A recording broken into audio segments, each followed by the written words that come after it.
Welcome to the Blender Goon. In this video, we are going to unwrap our model by marking seams like we did in the wagon on the last video.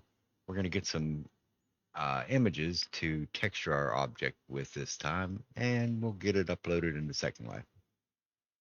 In the last video, I made a couple mistakes. One mistake is I copied these planks before I marked my seams, and generally if you're going to have something the same shape, you should just mark your seams and then copy it. That way it goes with the seams and you don't have to mark them all. But it'll give you guys good practice to mark the seams. My other mistake is I never adjusted the length of these. I just turned them and didn't adjust them. So we'll select both of them, hit tab, go into x-ray mode, and I like vertex select. We'll grab those and we will check our snapping. Should still be the same. It is. And do a G, Y, hold control, and just touch the end here, and that will fix those planks. Now we need to mark some scenes, but I want to do a little cleanup first before I do that. These guys have a top and a bottom to them, and they don't need them. So if you select those and you hit the question mark or the forward space, you can isolate just those.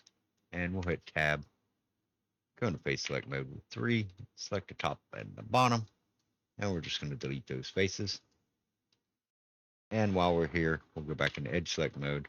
I'm going to select, really doesn't matter, this one, and right click and hit M to mark seams. It's underlined, so you know it's M.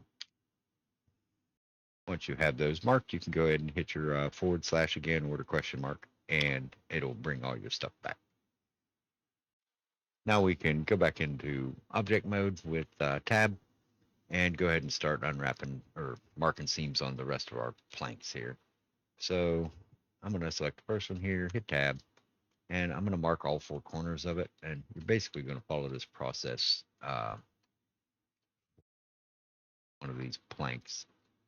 Select 3 on the bottom also. So hold shift and click here.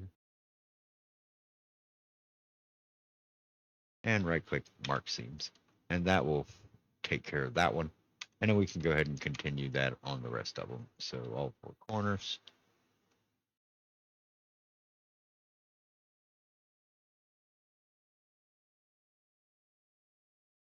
And 3 seams on the bottom. Or edges on the bottom rather. Right click mark seams. So that's those and those done. I'm going to go ahead and select both of them and hide them. And I'll hide these two because I know they're done. And we'll do the rest of these. Same thing.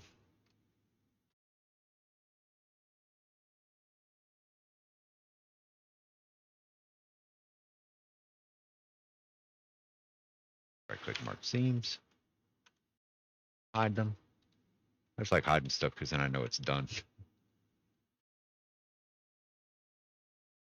When you're selecting this stuff, you don't necessarily have to select on the edge or vertex. You could just select close to it. So if you select closer to the one you want than any others, then it will just select it for you. Seams, tab, hide that one, and one more to go.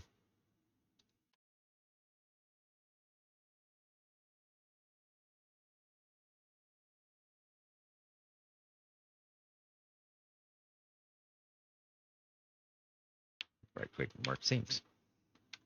Okay. We can go ahead and hit Alt H to unhide everything. Now I want to apply all my modifiers. So I'm just going to go through each one of them and go to my wrench here.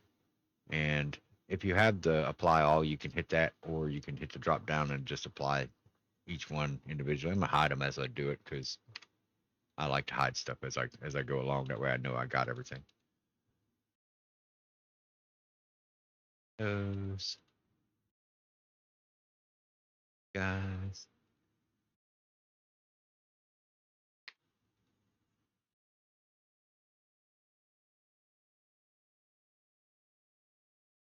And these have modifiers also. We're going to go ahead and apply those as well.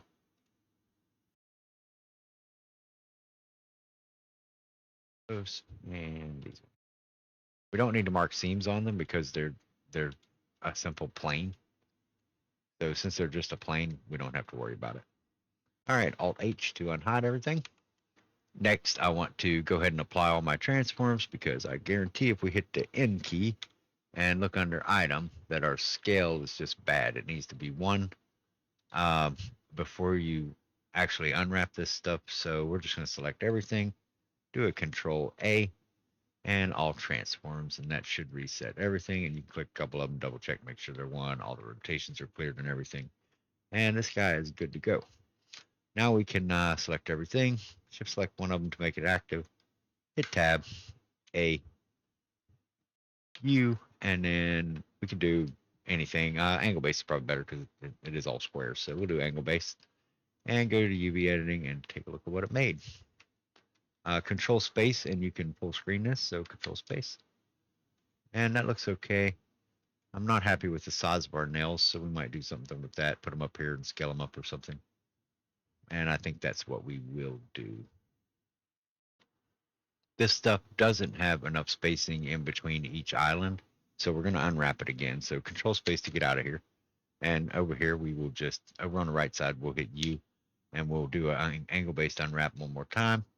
Open up our last operation panel, and just turn this margin up a little bit until like it's okay. That's probably enough, and I got room up here to move these nail heads around because they need much more texture space. Otherwise, they're going to be just grainy and terrible. So I'm going to teach you a little bit about the sync button. Um, the sync button is up here, and as it says, it keeps you in edit mode, mesh selections, and syncs. But if we deselect it and select nothing, it deselects everything over here, and then we can box select and actually grab these objects by their UVs. And I'm doing that because it just makes it easier for me to grab them over here. And now I can hit U over here and do another unwrap conformal or angle based, and it'll put them all there. And then I can move them up here. I just did that so I could stack them, real easy. Um, and I'm just trying to find enough texture space for all this stuff. Those you can't do islands in this, so I'm gonna turn my sync back on. And then stuff disappears, so now you have to go back over here and hit A to select everything again. It's very useful, but tedious sometimes with how it works. Now we're back on our island select, so I can box select these guys. Move here, maybe. Might scale all of it down just a hair so I can make those fit.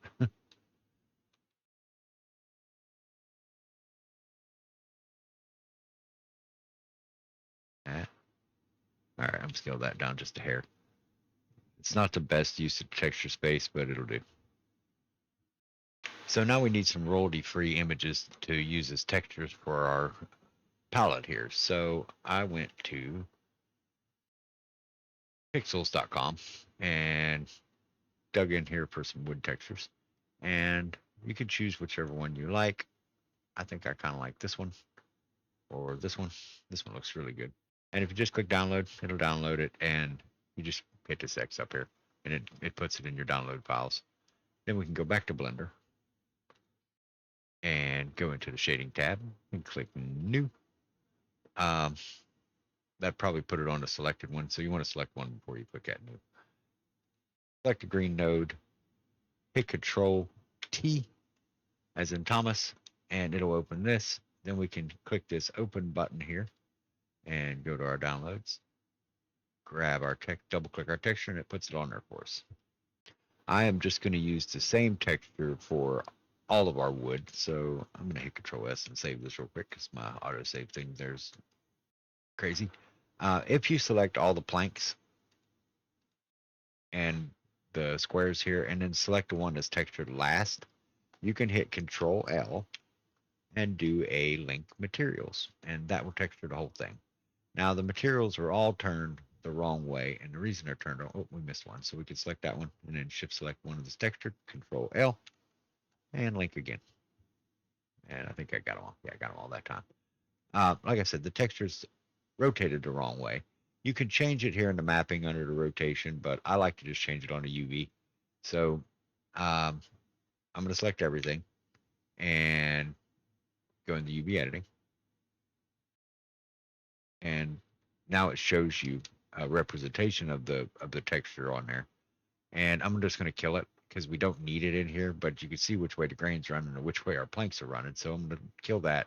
That'll make me square again. I'm box selecting everything and just do a rotation with the R and then 90 for 90. And that'll flip everything right. Make sure nothing's sticking over the edge. Some of the stuff is. So we will just move that over a little bit. GX and slide it over. If you hold shift, it slides slower. And we'll leave it right there. Make sure nothing's outside of the square and you should be good to go. Control space to shrink it down again. And if we go to layout and up here, we can hit material preview, or you can hit Z and do material preview. Now you can see that our palette is looking pretty good. We can also change the color of this. I wasn't really going to show that, but I am now. So if we select one and go to shading, that gives us our node. And one of my favorite nodes is the RGB curves because I can change the color of stuff real quick. So if you box select this stuff and just slide it over and do a shift A, search RGB, there's an RGB curves, and you can grab it and just drop it right on this line here. And how this works, I can take and add a point, and I can move it this way to lighten it up, or I can move it this way to darken it. And you have to let go of it to apply the change. And I really like it dark. It looks really nice. If you want to see it without border lines like that, you can turn your overlays up here off. If you don't see it, just scroll your mouse wheel and just turn that off, and you'll see what it looks like in material preview mode. And it's looking great. Now we just need a texture for our nails. So let's jump back to our pixel site, and we can take this wood up here and just backspace that, and we'll type metal and enter. And if we scroll down and look for whatever you want, whatever color you want, I like this chain. I'm actually going to do the chain. So download, and it should pop it up there. Yep. And we'll go back to Blender. Now we select our nails. Oh, I've got my overlays turned off. Don't forget to turn them back on. So now I have my nails selected. I'll click new, select my green node, Control T, open, downloads, nails, or not nails, but chains, whatever. Now we can take a look at it over here. Just deselect there and see what it looks like. And it's looking okay. It's a little bright. I might darken it up a hair with my RGB curves, but we can select the other ones and select these ones. Whoop. I'm actually going to Control J and join them all together. So Control J, and that'll make them all the same material and object. So since these already had a material, they didn't take the other material. So we just go to our materials tab down here, select that material, and hit the little minus right here, and then they get the material. And that's looking pretty good.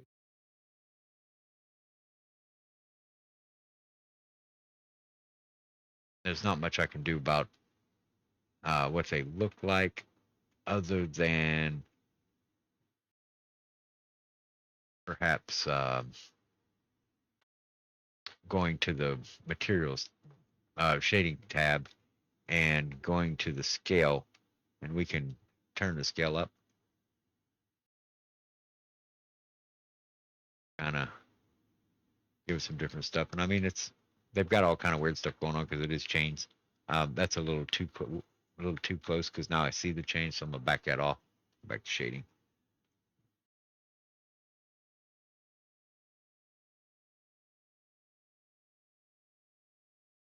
And I'll back this off. That's probably fine. The wood itself, it looks like it's a little shiny. So I'm going to select it, and under the green node, we'll just turn that roughness up. That looks great. For the nails, we might be able to turn the roughness down a little bit. I'm going to turn the overlays off so I can see the nail without the outline. And then we can turn that roughness down if we want.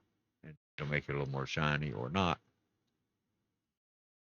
You guys can play with these settings. You can make it metallic if you want. Um, just play with the settings, get it going. If you want to, you can move this over and put that RGB curves node in there.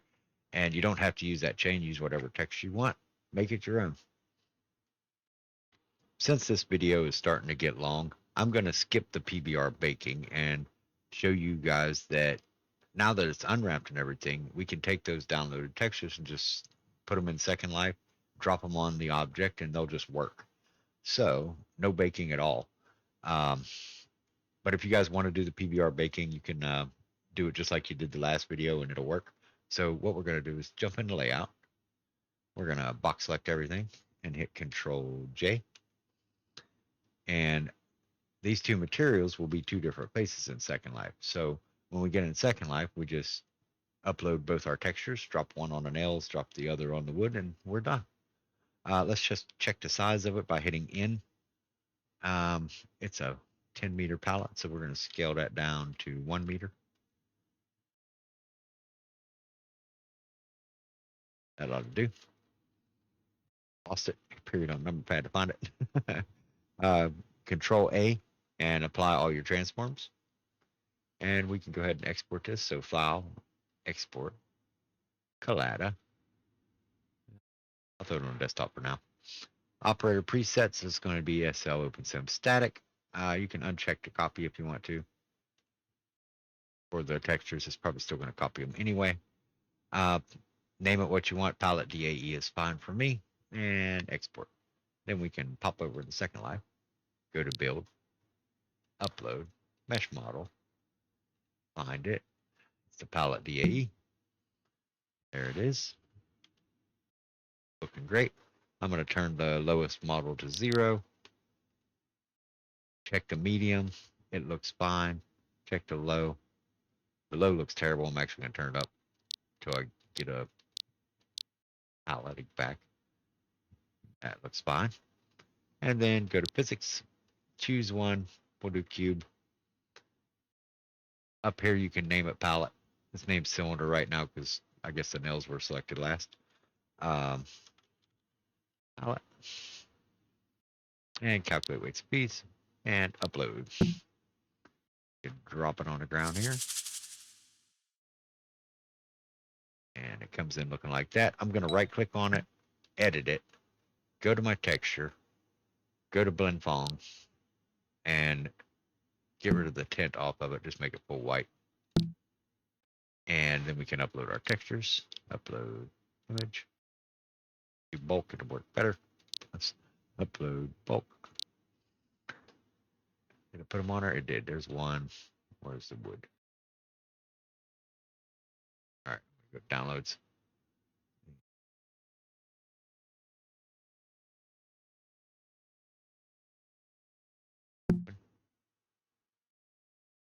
Upload. Like those textures were really big, but that's fine. So there's our wood. Drop it on. We'll go to the select base. Select the wood base. And we can just drop that on there.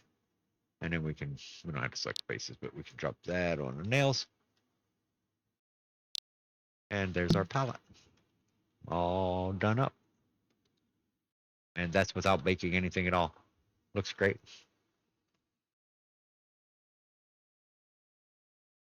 So that is it for this video. Don't forget to like and subscribe.